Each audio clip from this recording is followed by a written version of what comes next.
Oh, hello my cuties. Welcome back to my channel Manshisha Vlogs. પકડાયું કોણ હશે બતાવું તમને. સંતાઈ ગયું કોણ છે?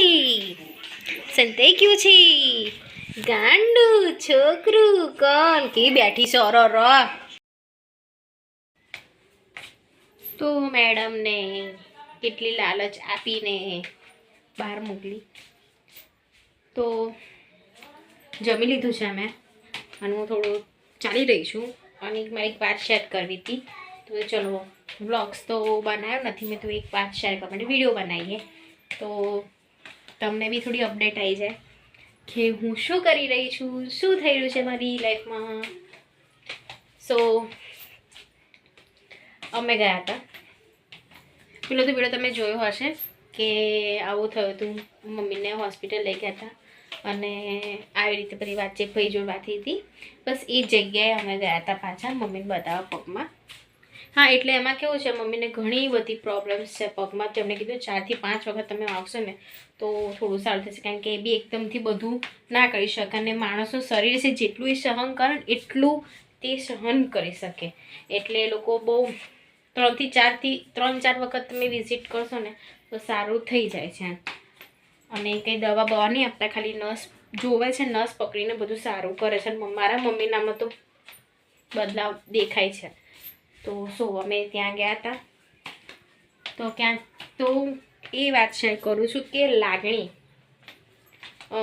લાગણી એક એવો શબ્દ છે ને કે બધું આમ, હું શું ડિસ્ક્રાઈબ કરી શકું, હું તો કશું ડિસ્ક્રાઈબ નહીં કરી શકતી. પણ એમ આજે મેં જોયું કે કેટલી આમ જે આજકાલના નાના છોકરાઓ, અમારા ગ્રાન્ડ પેરેન્ટ્સ જોડે એટલું હતું એ મેં આજે મારી આંખોની સામે જોયું. હું તો મારી મમ્મીને બહુ જ છે, પણ મારી નાની ઢીંગલી એને બી મારી મમ્મી પ્રત્યે કેટલી લાગણી અને કેટલું આમ પ્રેમ છે આજે મને જોવા મળ્યો. સો એવું થયું કે અમે ગયા ત્યાં એટલે પછી મમ્મીની વારી આવી ને તો મેં એમને બોલાયા. તો એ નસ પકડે ને તો થોડું એ તમને પૂછે ક્યાં દુખાવો થાય છે. દુખાવો એટલે પછી આ મોઢામાંથી ઓટોમેટિક બૂમ તો પડે કે હા કરીને. એને જેવી બૂમ પાડીને મારી છોકરી કેટલી વખત ઊભી થઈ. નાનીને કશું થાય છે મમ્મી, દાદીને કશું થાય છે મમ્મા, અને દોડે. મેં તો કંઈ નહીં થતું એમ કરીને હું એને સમજાવતી હતી અને એમ જોતી હતી કે જો કેટલું પ્રેમ છે, એમ કે એ મારું તો દુઃખ જોઈ નહીં શકતી એવ્યા, પણ એ નાનીનું બી દુઃખ નહીં જોઈ શકતી એમ આટલી નાની ઉંમરે. તો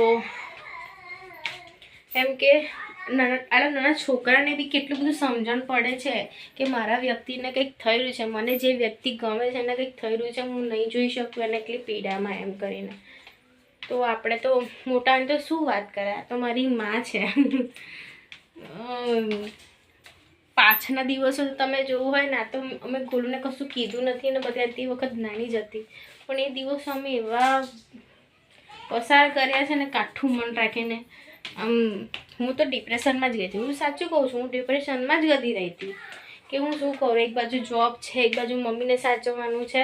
પછી અંતે એક ડિસિઝન લીધું કે હવે મારી મમ્મીને સાચવી છે, મારે બહુ થઈ ગયો.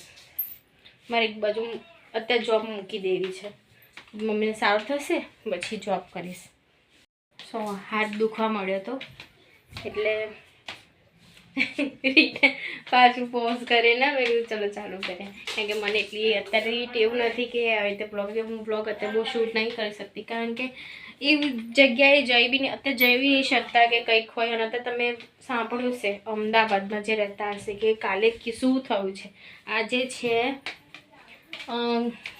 છે ગુરુવાર અને કાલે બુધવાર હતો, તો બધાએ સાંભળ્યું છે સમાચારોમાં કે સ્કૂલમાં બોમ્બ ફોડવાની ધમકી આપી એવું એ લાવ્યો છે.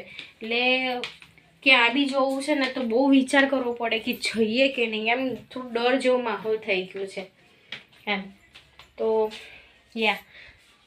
અમુક વાર આમ જઈએ ને તો આમ વિચાર આવે કે જોઈએ કે નહીં એમ કરીને, કે ભીડ ભાડવાળી જગ્યામાં આવી બધું વસ્તુઓ બહુ થઈ શકે. અને આજે પાછા સમાચાર આવ્યા છે કે વડોદરાની કલેક્ટર ઓફિસમાં RDXનો બોમ્બ ફોડવાની ધમકી આપી છે. હમણાં જ આવ્યું છે અને હમણાં જોઈ મેં કીધું આ શું થયું છે, કોણ ફેલાઈ રહ્યું છે, આ અફવાઓ તો ના કરશો પ્લીઝ.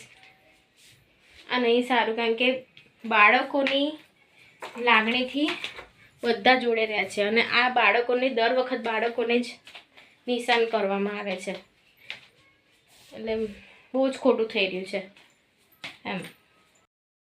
સો હું ચાલી રહી છું અને જોડે જોડે તમારી સાથે વાત બી થઈ રહી છે.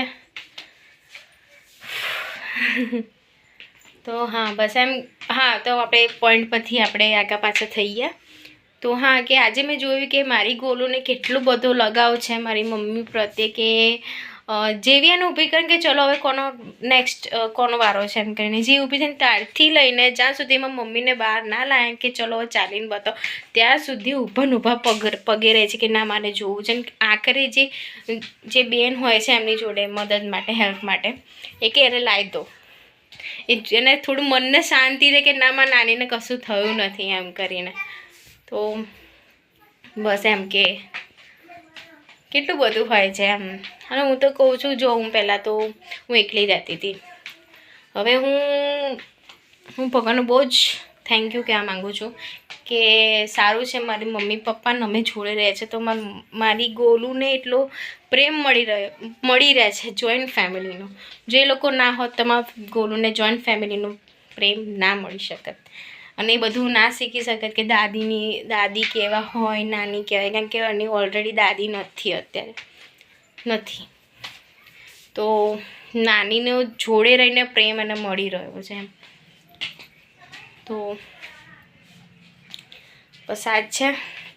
બસ હવે કંઈ નહીં, હવે જીવન સારી રીતે જઈ રહ્યું છે ભગવાનની દયાથી. બસ હવે સારી રીતે મમ્મીને બી સારું થઈ જાય, ભગવાન બધાની હેલ્થ સારી રાખે. હું તો કહું હેલ્થ મોસ્ટ ઇમ્પોર્ટન્ટ છે આપણા માટે. તમે એને સારી રાખશો તો જીવનના અડધા દુઃખ તો અહીંયા જ મટી જશે, સાચું કહું છું. અને એમાં બી છે ને આપણા મા બાપ હવે ઘરડા થઈ રહ્યા છે, અને હું તો એમ જ કહું કે જે એ ઉંમર આવે ને એની પહેલાં આપણે આપણું જીવન એટલે આપણું શરીર સારું રાખી દેવું પડે. હા, અને મારા મને બી એવું થાય, મારી મમ્મીનું મેં જોઈ લીધું ને તો હવે મને બી થોડી આવી ગઈ છે કે માનસી કે હવે તારે બી શરીરનું સાચું પડશે. કાલ ઉઠીને આપણી આવી પરિસ્થિતિ આવી તો શું કરવાનું. એટલે જે બી બહારનું આચર કૂચર બહુ ખાતા હતા ને, અત્યારે થોડું લિમિટમાં આવી ગયું છે આપણે. અને થોડું હવે હેલ્થ કોન્શિયસ થઈ ગઈ છું હું. સો બસ આટલું ટિપ્પણી આપવાની હતી મારે, આટલી અપડેટ આપવાની હતી. તો મળી આવતા વ્લોગમાં. રાધે રાધે.